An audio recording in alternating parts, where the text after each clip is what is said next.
로마서 11장 25절부터 36절까지의 말씀입니다. 25절에서 36절을 저와 성도님들이 한 절씩 교독하도록 하겠습니다. 제가 먼저 읽겠습니다. 형제들아, 너희가 스스로 지혜 있다 하면서 이 신비를 너희가 모르기를 내가 원하지 아니하노니, 이 신비는 이방인의 충만한 수가 들어오기까지 이스라엘의 덜어는 우둔하게 된 것이라. 온 이스라엘이 구원을 받아 기록된 바 구원자가 시온에서 오사 야곱에게서 경건하지 않은 것을 돌이키시겠고, 내가 그들의 죄를 없이 할 때에 그들에게 이루어질 내 언약이 이것이라 함과 같으니라. 복음으로 하면 그들이 너희로 말미암아 본쓰는 자요 택하심으로 하면 조상들로 말미암아 사랑을 입은 자 하나님의 은사와 부르심에는 후회하심이 없느니라. 너희가 전에는 하나님께 순종하지 아니하니 이스라엘이 순종하지 아니하므로 이제 긍휼을 입었느니라. 이와 같이 이 사람들이 순종하지 아니하니 이는 너희에게 베푸시는 긍휼로 이제 그들도 긍휼을 얻게 하려 하심이라. 하나님이 모든 사람을 순종하지 않은 가운데 거두어 두시고 모든 사람에게 긍휼을 베풀려 하심. 깊도다 하나님의 지혜와 지식의 풍성함이여 그의 판단은 헤아리지 못할 것이며 그의 길은 찾지 못할 것이로다. 누가 그의 모사가 되어 누가 주께 먼저 드려서 갚으심을 받겠느냐. 주에게서 나오고 주로 말미암고 주에게로 돌아갑니다. 그에게 영광이 세세에 있을지어다. 아멘. 하나님께서는 세상을 창조하시고 사람을 만드실 때에 하나님의 형상으로 창조하시고 하나님과 교제할 수 있는 특권을 허락하여 주셨습니다. 인간의 불순종으로 인하여서 비록 죽음이 인간의 삶에 들어왔지만 하나님께서는 구원 역사를 계획하셨습니다. 아브라함을 통하여서 이스라엘을 부르시고 이스라엘 백성과 언약하시면서 그들을 통하여서 온 열방을 다시 하나님의 자녀 삼고자 하셨습니다. 하지만 유대인들은 하나님뿐만이 아니라 예수님을 거절하고 오히려 예수님을 못 박는 죄악을 저질렀습니다. 이러한 유대인들의 불순종에도 불구하고 하나님께서는 오히려 이방인들이 이로 인하여서 구원의 역사를 누리는 은혜를 허락하셨습니다. 그렇다면 유대인들은 어떻게 되는 것일까요? 하나님께서는 유대인들도 하나님께 돌아올 때에 이방인도 접붙임하여서 구원의 은혜를 허락하신 것처럼 그들 또한 다시 접붙임되어서 구원의 은혜를 허락할 것을 말씀하셨습니다. 오늘 본문은 이 이스라엘의 미래에 대한 마지막 부분으로 하나님께서는 이방인의 충만한 수가 차기까지 이스라엘이 불순종의 상태에 있겠지만 이후에 하나님의 은혜로 유대인들이 다시 주님 앞에 돌아와서 유대인들과 비유대인들이 함께 하나님의 백성이 되어서 한 가족으로 살게 될 것이라고 말씀하십니다. 그리고 이런 하나님의 놀라운 구원 역사를 깨달은 바울은 로마서 11장을 마무리하면서 유대인과 비유대인 모두를 향한 구원 계획을 품고 역사 가운데 실행하고 계시는 하나님을 찬양합니다.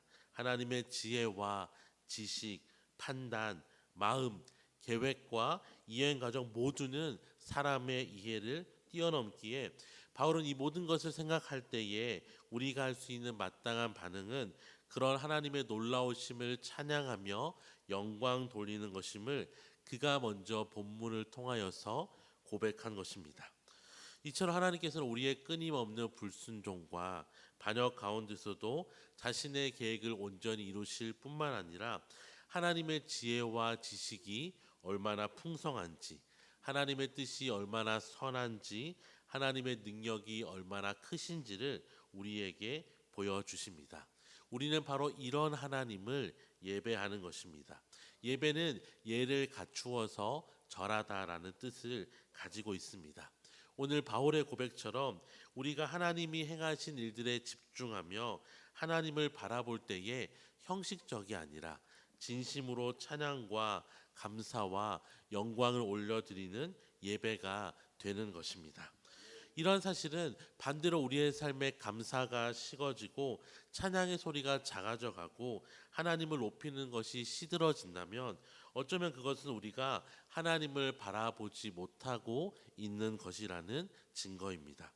우리는 우리를 보면서 그리고 세상을 바라보면서 감사할 수 없다고, 찬양할 수 없다고, 하나님께 영광을 돌릴 수 없다고 말합니다.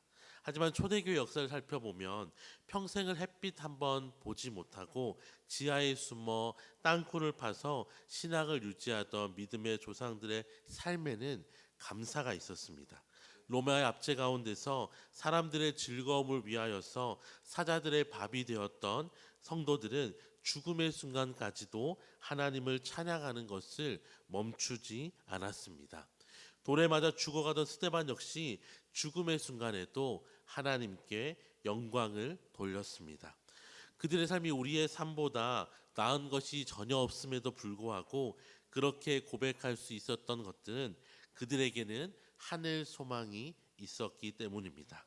이 땅의 삶은 비록 메말라 있을지라도 하늘에 계신 아버지 되신 하나님을 바라보았기에 세상이 그들에게 줄 수도 없고 빼앗아 갈 수도 없었던 감사와 찬양과 영광이 그들의 삶에 함께 있었던 것입니다.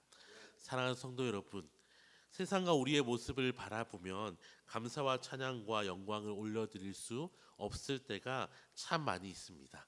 하지만 하나님을 바라볼 때에, 하늘 소망을 가질 때에 깊도다 하나님의 지혜와 지식의 풍성함이여 라고 고백했던 바울의 고백처럼 죽음과 환난의 자리에서도 하나님을 찬양하였던 믿음의 선조들처럼 우리의 삶에도 다시 한번 감사가 회복되고 찬양과 영광이 회복될 것입니다.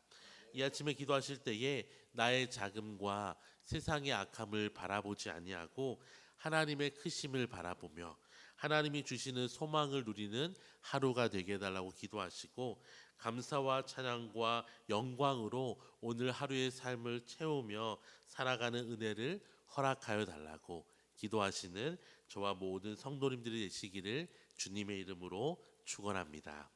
기도하겠습니다. 지혜와 지식이 풍성하신 하나님 아버지, 하나님의 사랑과 은혜에 감사드립니다.